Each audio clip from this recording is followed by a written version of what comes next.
그 오광남 교수님의 이제 예수는 없다 글을 읽고 세 분의 목사님이 이제 신문에 인신공격성 방방문을 이제 게재했었는데요. 이제 그분들이 주장하는 공통적 골격은 첫 번째, 성경은 문자적으로 1.1획도 틀림없이 완전 무한 하나님의 말씀이다.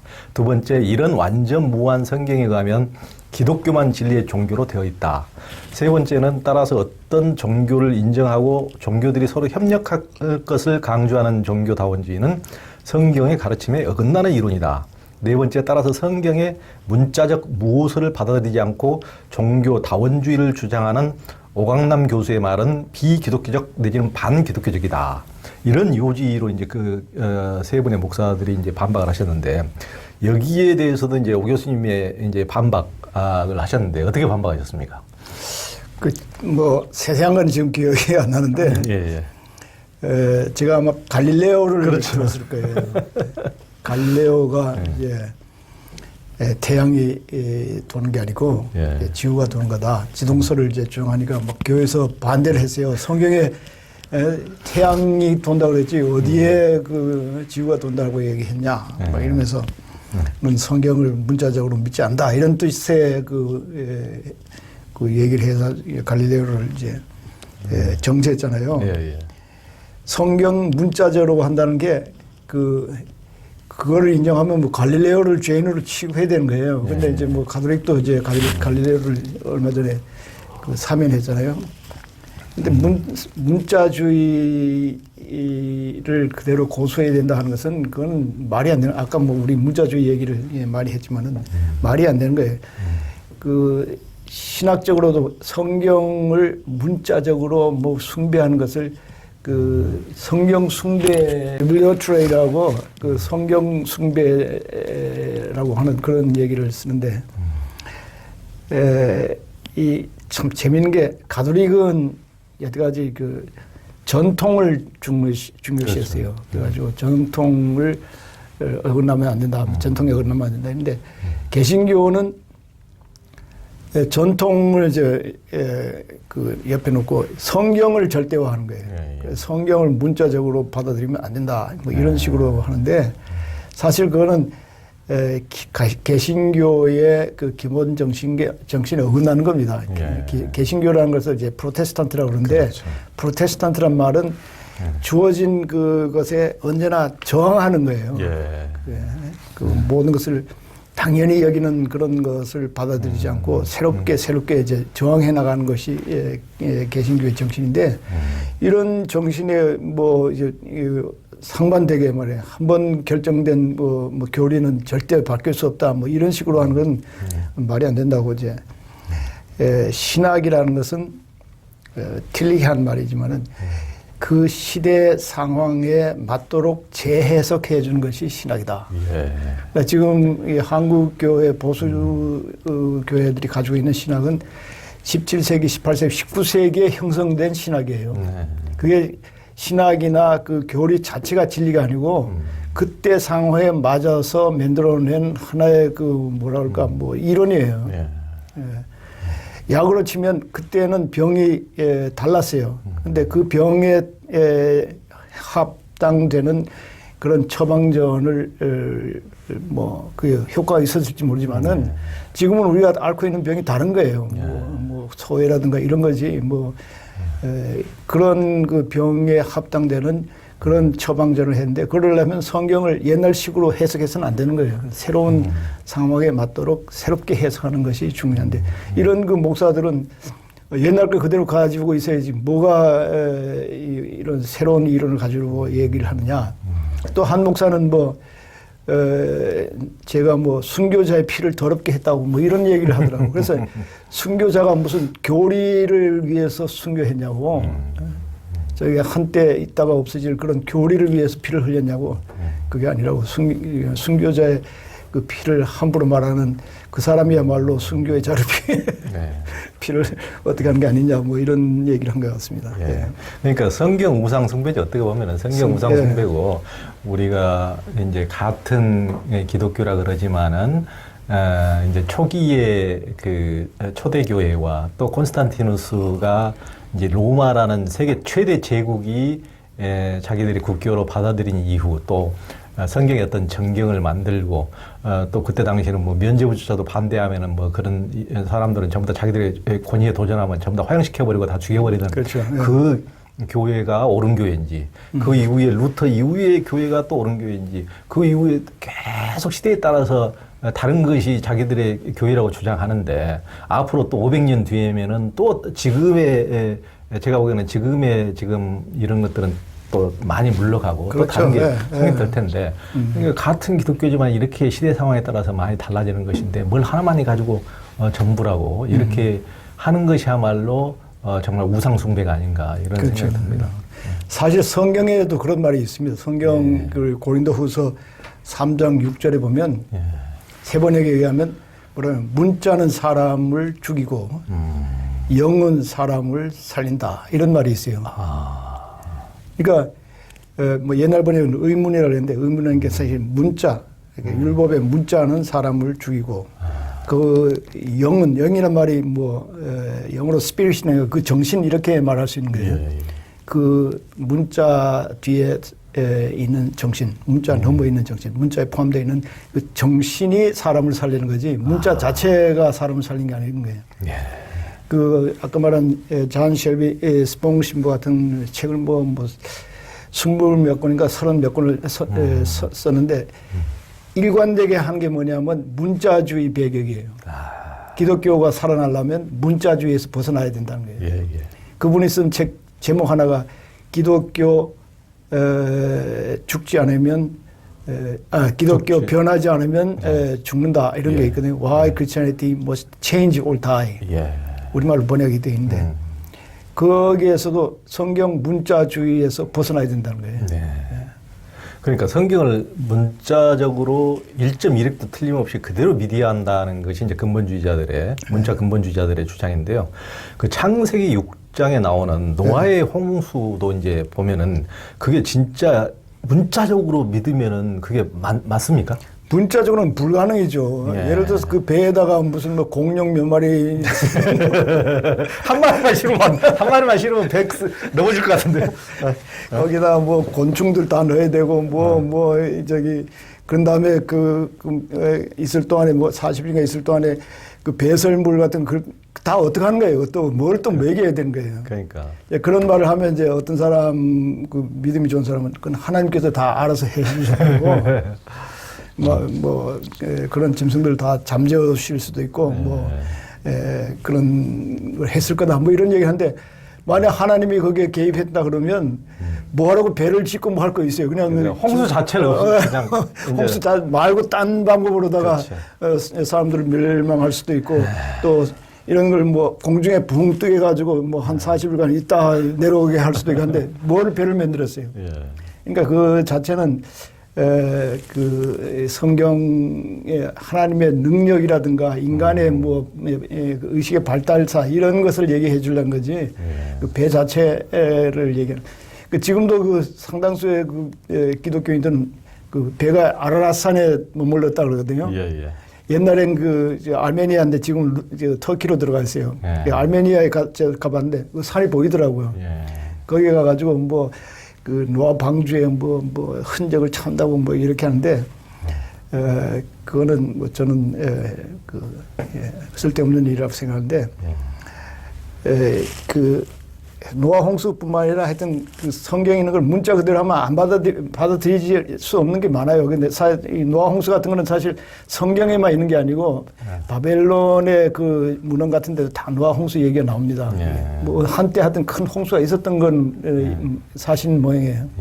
그거를 이제 하나님과 관계 속에서 이제 재해석한 거지 그때 당시로서는. 그렇죠. 그러니까 저희 고향에도 산 위에 배틀바위가 있거든요. 그러니까 옛날에 배틀이 거기에 걸렸다. 산을 지나가려다가 못 가고 거기에 걸렸다. 그래서 이제 그런 게 있는데 그런 것들이 이제 다 옛날 전설에는 나름대로 있고 지금도 뭐 그 히말라야 가면은 히말라야에서 그 암염이 그러니까 바다에서 나는 암염이 그렇게 많이 나잖아요. 지금도 그런 암염이 많이 유행하는데 거기까지 이제 생겼던 적이 거의 뭐 조개 뭐 이런 그 화석이 거의 다 나오죠. 그렇죠. 그러니까 그런 어떤 것들이 이제 과거에 뭐 큰 홍수라든가 어떤 천지 변화가 있었을 수는 있지만은 이게 뭐 문자적으로 이렇게 그대로 묻는다면 노아의 잣나무를 잘라서 길이 300규빗 또 폭 50규빗, 높이 30규빗 그게 방주를 지으라고 했다고 그러는데 이것을 오늘날 미터법으로 고치면 이제 길이 150m, 폭 25m, 높이 15m.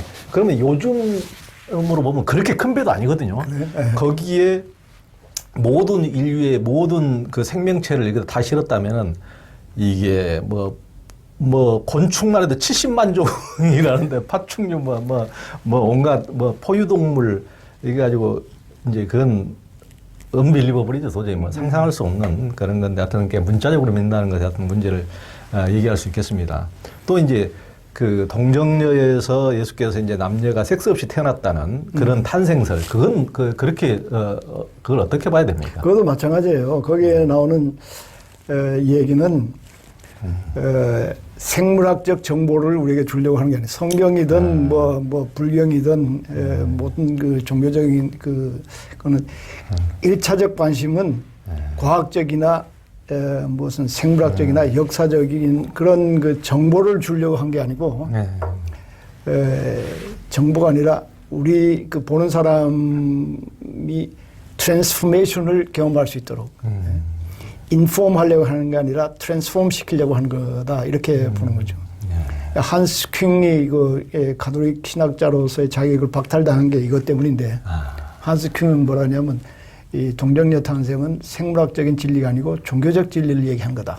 이런 얘기하니까 이제 바티칸에서 불러가지고 너 와서 소명하라. 그러니까 안 갔어요. 왜냐면 가봐야 그 루터가 섰던 그 자리에 서는 건데 안 가고 그러니까 이제 바티칸에서는 전에처럼 이렇게 뭐 화형을 시키거나 뭐 출교를 시킨 게 아니라 너는 더 이상 가톨릭 신학자로서 가르칠 자격이 없다. 이걸 이제 했는데 그래가지고 그 튜빙겐 대학에서 가톨릭 신학부에서 에큐메니컬 신학부로 들어갔어요. 근데 한스킹이 제가 있던 학교로 한번 강연 왔는데 농담 삼아서 뭐 바티칸 그 라이선스 가지고 그 자동차 번호판 가지고 달리는 것보다 에큐메니컬 번호판을 가지고 다니니까 훨씬 더 편하다.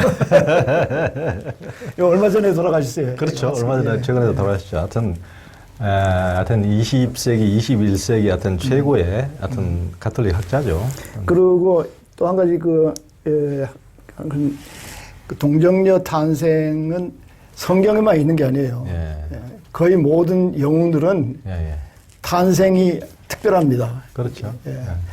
그 뭐 우리나라도 그렇죠. 동명성왕, 해모수 다 특별한데 이렇게 특별하게 낳기 때문에 위대한 게 아니고 위대하기 때문에 특별한 탄생 얘기가 나오는 만들어지는 거예요. 거죠. 그렇죠. 그리고 한 가지 중요한 것은 성경에 동정녀 탄생 얘기가 나오는데 이게 사복음서가 있잖아요. 성경에 사복음서인데 마태복음과 누가복음에 나오고 요한복음과 마가복음에 안 나옵니다. 그리고 더 재미있는 것은 이 사복음서보다 더 먼저 쓰여진 그 바울의 편지서에는 일체 언급이 없어요.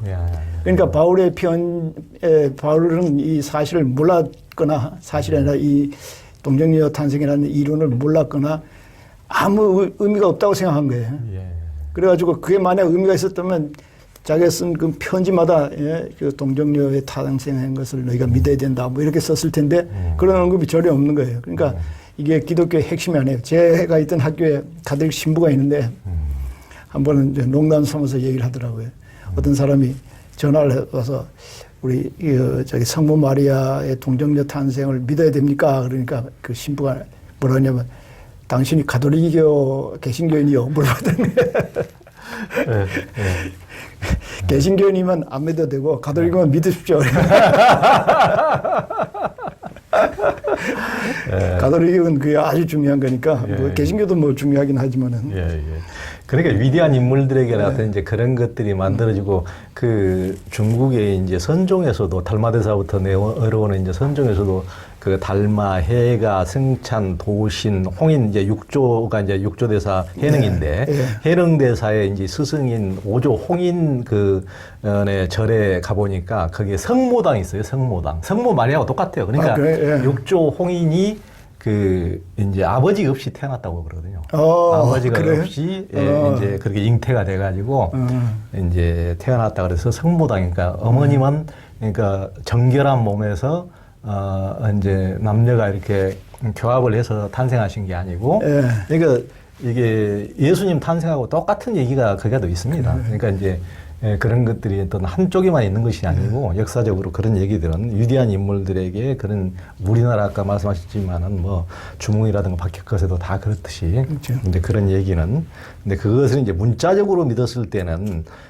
또 문제가 생길 수가 있고 예를 들면은 이제 우리가 구약에 보면은 여자는 남자의 갈빗대를 하나 떼가지고 만들었다. 그런데 이제 오 교수님께서도 그 상세하게 그걸 설명해 주셨더라고요. 해부학 창시자 안드레아스 베살리우스가 1543년에 이제 그걸 남녀가 갈빗대 숫자 같다. 이렇게 하자 이제 그걸 사실대로 바뀌니까 기독교인들은 성경을 믿지 않는 사람이라고 엄청나게 공격을 했다면서요. 그렇죠. 하나가 모자라야 되는데. 아니 어떻게 12개씩 좌우 24개 같을 수가 있느냐. 여자는 23개여야지. 그렇다고 하여튼. 그러니까 뭐 그것뿐만 아니라 이제 신약 디모데전서에서도 보면은 그 여자는 1절 순종함으로 조용히 배우라. 여자가 가르치는 것과 여자가 주관하는 것은 허락하지 아니하노라. 오직 조용할지니라. 만약 아담이 먼저 짐을 받고 하와가 그 후며 아담이 속은 것이 아니고 여자가 속아 죄에 빠졌습니다 하면서 이제 여자는 무조건 순종하라고 하여튼 이런 식으로 했는데 만약에 요즘 근본주의 목사님이 집에 가가지고 자기 부인에게 조용히 못해 이렇게 하면 그날 밤에 무사하게 못하실까? 아무리 근본주의 문자주의 안 되죠. 그리고 이제 성경에서 보면 창조 이야기 대표적인 게 창조 이야기인데 창조도 1장과 2장 이야기가 전혀 다르죠. 그 창조 1장 얘기는 소위 그 프리스트리 그 다큐멘터리 가지고 제사 문서예요. 제사 문서. 그러니까 장엄한 태초에 하나님이 천지를 창조하셨느라부터 시작해서 첫째는 하면서 아주 그 장엄한 그 문장으로 나오고 2장 4절부터 이후에는 그게 이제 그 제2 다큐멘터리 가지고 야훼 다큐멘터리. 첫 번에는 엘로힘 하나님을 그러다가 2장부터는 야훼 그런 거예요. 그러니까 이 두 문서가 따로 있었는데 이제 그 나중에 성경 편집자가 그걸 짜집기를 했어요. 짜집기 했는데 아주 매끄럽게 짜집기를 못하고 예를 들어서 첫 번째는 그 창조 순서가 달라요. 뭐 새들과 짐승을 만든 다음에 인간을 만들었어요. 근데 2장 거기에 보면 인간을 만들어 놓고 보니까 심심한 거예요. 인간이. 그러니까 이제 짐승도 만들어주고 이렇게. 그런 식으로 이제 붙었는데 이런 창조 얘기 같은 거가 과학적이나 역사적 사실이 전혀 아니에요. 그런데 이제 그 잘 믿는다 하는 사람은 이걸 문자대로 믿어야 되기 때문에 그거를 그대로 받아들인다 그러고 예를 들어서 2장에 나오는 그 순서는 그 위에 있던 걸 또 다시 반복했다 이런 식으로 이제 얘기를 하는데 억지로 붙이려고 하는 사람들이 소위 말하는 창조과학자들이에요. 창조과학자 아시겠지만은 많은 사람들은 이건 과학도 아니고 이거는 신학도 아니다. 과학은 결론을 미리 내놓고 하는 게 아니잖아요. 그렇죠. 근데 이 창조과학은 결론을 먼저 내놓고 거기에 끼워 맞추는 거예요. 그렇죠. 그러니까 과학이 아니라는 거죠. 소위 말하는 유사과학인데 이 그 창조 거기에서 가장 중요한 것은 재미있는 게 우리가 사람을 만들자 하고 신이 신이 복수로 돼 있어요. 그런 것도 이제 여러 가지 의미가 있어요. 그게 그 억지로 맞추는 사람들은 옛날에 그 불란서 같은 데서는 짐이 국가다 할 때 짐이 내가 하지 않고 we are 뭐 the state 이렇게 하는 식으로 그래 장엄의 복수다 뭐 이런 식으로 이제 얘기를 하는데 하여튼 뭐 창조에서 뭐 하와가 나중에 됐기 때문에 뭐 사람보다 남자보다 늦다 뭐 이런 것은 전부 사실은 그 해석의 문제예요. 그렇죠.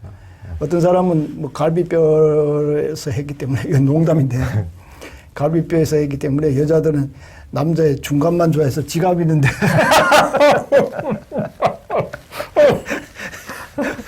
너무 예리해서 깜짝 놀랐습니다. 그렇게 말하는 사람도 있어요. 뭐 또 그 갈비뼈가 이렇게 삐딱하잖아요. 이렇게 구부러졌잖아요. 그러니까 여자들은 뭐 본래 이제 구부러져 있다. 뭐 이런 식으로 해석하는 사람도 있고 다 그 농담. 뭐. 그러면서 또 믿는 사람도 있어요. 네. 아니 그걸 아주 저 대형교회 목사님이 말씀해 주시면 진짜 신도가 또 믿으시겠네요. 또. 우리 목사님께서 그렇게 말씀하셨다고. 네.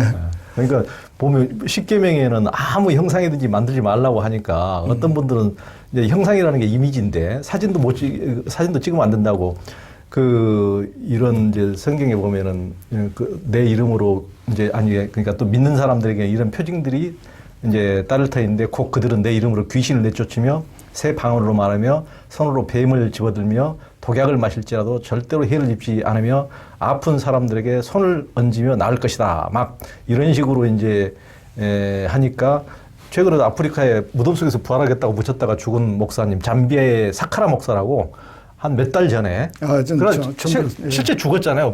이제 자기가 살아난다고 며칠 뒤에 파문하고 이렇게 해봐가지고 아까 이제 그래서 살아났어요? 타보니까 돌아가셨는 걸로. 이거 안타깝습니다. 그래서 아까 십계명에 형상을 만들지 마라고 그랬다고 사진도 안 찍어서 운전면허증도 못 낸 사람들이. 그런 사람들 미국에서 있어요. 또 미국에 스네이크 핸들러라고 뱀을 예배 시간에 이렇게 몸에 집어넣는 사람이 있어요. 왜냐면 여기 보면 뱀을 하도 해를 받지 않는다. 독약을 맞아도 해를 받지 않는다 그랬잖아요. 그래가지고 뱀을 이렇게 해가지고 이제 안 물리면 믿음이 있는 거고 물리면 믿음이 없는 거예요. 거기는 원조는 훨씬 인도가 강합니다. 힌두교. 진짜 독사들 갖고 노시는 분들이 얼마나 많은데 또 유튜브에 보면 많이 나오는 참. 그러니까 이게 문자적으로 믿는 것의 어떤 문제라는 게 이게 성령으로 씌어진 것이다. 하여튼 다 그런데 실은 이제 초기에는 그 문자로 성경이 딱 쓰여진 전경이 있었던 것이 아니고 하기 때문에 초기에는 전부 다 이제 인쇄기도 없었고 우리나라에서 발견된 고려시대에 발견된 것이 처음에 금속 활자가 나왔으니까 그때 당시에는 뭐 그런 아무것도 없었고 그렇기 때문에 전부 다 손으로 필사했는데 지금 드러난 것만 해도 그때 5,800종이나 됐다고 그래요. 그렇죠. 그러니까 각기 필사되니까 조금씩 다 내용이 다 조금씩 다르고 하니까 그걸 가지고 무슨 성령으로 쓰여졌니 마느니 하는 자체가 성립이 안 되는 거죠. 안 되죠. 그래 지금 성경 봐도 계속 여기 다른 사본에는 이렇게 되어 있습니다. 다른 사본 이런 걸 계속 집어넣어 놨어요. 그러니까 이게 글씨로 쓰다가 뭐 글자 모양을 잘못 이해해가지고 잘못 쓰기도 하고 또 자기 생각을 옆에다 이렇게 적어 놓은데 그걸 또 집어넣어가지고 이제 뭐 붙는 것도 있고 가장 큰 예가 뭐냐면 마가복음에 보면 그 예수님의 부활 얘기가 안 나와요. 근데 그게 나중에 사본에 덧붙어는 거예요. 근데 이제 요즘 성경책 보면 이 부분은 초기 사본에는 없습니다 하고 써놨어요 거기다가. 그런 식으로 돼가지고 성경 문자적으로 뭐 하나하나 글자 하나하나가 다 성령의 축자 영감설. 축자 영감 그런 거라고 생각했는데 요즘 뭐 거기까지 나가는 사람은 거의 없고 그래도 하여튼 뭐 문자대로 해야 된다. 그러니까 한국의 이제 기독교 보수 교단은 성경의 일부 구절만 들어가지고 이제 동성애를 죄로 규정하는데 그렇다면 이제 성경을 진짜 100%다 그대로 믿어야 된다면은 이제 성경에는 또 피를 먹지 말라 이런 구절들인데 솔직히 그래서 이제 수혈도 금지하거나 집총을 거부하는 여호와 증인이나 이제 이런 것도 있는데 그러면은 뭐 선지국만 피가 있는 것이 아니고 실은 살코기에 피가 없는 것이 있나요? 다 그 고기라 하면은 뭐 거기에 피가 빼면은 뭐 그 분리 자체가 안 되는 거기 때문에 그게 성경에 나온다라면 또 안식일교나 이런 데처럼 토요일을 쉬어야 되는데 대부분의 교단들이 뭐 이제 일요일을 쉬고 그것도 이제 그때 당시에 어떤 안식일 기준하고는 또 안 맞는 거고 또 500년 전엔 지구는 태양주위를 도는 이제 여러 별 중에 하나에 불과하다고 했는데 이것조차도 뭐 지금 뭐 말이 안 되는 비과학적인 거고 그러니까 150년 전까지만 해도 노예제가 법이고 노예 해방 운동은 이제 불법이었고 이제 미국에서는 뭐 동성 간의 결혼도 뭐 여태 불법이었지만 2013년부터는 대법원에서 합법 판결을 내렸거든요. 그런 식으로 이제 세상은 많이 변화되는 것이고 또 기독교 국가조차도 그 이제 뭐 미국 대통령은 항시 성경을 손에 얹고 이런 식으로 취임 선서를 하지만은 미국에서도 이미 뭐 동성 간의 결혼도 뭐 2013년에 벌써 합법화돼 버렸기 때문에 어떻게 보면은 우리 한국의 보수 기독교는 이스라엘 이상으로 미국을 우리의 어떤 교회의 아버지로 생각하는데 교회의 아버지 국가가 이런데 아버지 말을 이렇게 안 따르는 자식이 있습니까? 근데 재밌는 게 성경에 동성애 하지 말라는 게 구약에 있어요. 레위기에 있는데 그 동성애 하지 말라는 말 주위에 뭐 하지 말라는 게 많이 있어요. 그 중에 예를 들어서 그 옷감이 이제 혼방으로 된 거는 입지 말라 이렇게 돼 있어요. 그다음에 밭에다가 여러 가지 씨앗을 같이 뿌리지 말라는 것도 있고 또 여자는 그 월경 중에 이제 불결 하니까 성전에 가지 말라. 뭐 또 남자 중에서도 뭐 어떤 중요한 부분에 상처 입은 사람은 안 된다. 그러니까 장애인은 이제 뭐 못 간다. 뭐 이런 거 있는데 지금 이 기독교에서 그런 것들은 전부 다 무시하는 거예요. 그런 것대로 따르지 않는데 오로지 그 남자와 남자가 자는 것이 이제 좋지 않다는 그것만 떼가지고는 이제 동성애를 반대하는데 그건 형평성 원리에서 어긋나는 거예요. 딴 거 지키려면 다 지키든지 안 지키면 그것도 무시하든지 해야지. 성경에 입각해가지고 동성애는 안 된다고 주장하는 것은 그거는 이 논리적으로 맞지 않습니다. 동성애가 뭐 나빠서 안 된다 하면 그거는 뭐 그럴 수도 있지만 성경 때문에 안 된다 하는 것은 그거는 성경을 뭐 오용한다 그럴까 남용한다 그럴까 뭐 그런 의미입니다. 특히 아까 말했지만 성경에 뭐 함의 자손이 흑인이라는 말이 없어요. 근데 함의 자손을 흑이라고 생각해가지고 흑인은 노예가 돼야지 뭐 친구가 되면 안 된다 이런 생각을 가지고 있어. 남부에서는 애들이 그 흑인 애들을 가지고 놀면 애들 같이 놀면 성경에 노예로 삼으라 종으로 삼으라 그랬지 누가 친구로 삼으라 그랬냐 해가지고 그거를 막 죄로 생각하는 그런 때도 있었어요. 한 50년 전만 해도 그런.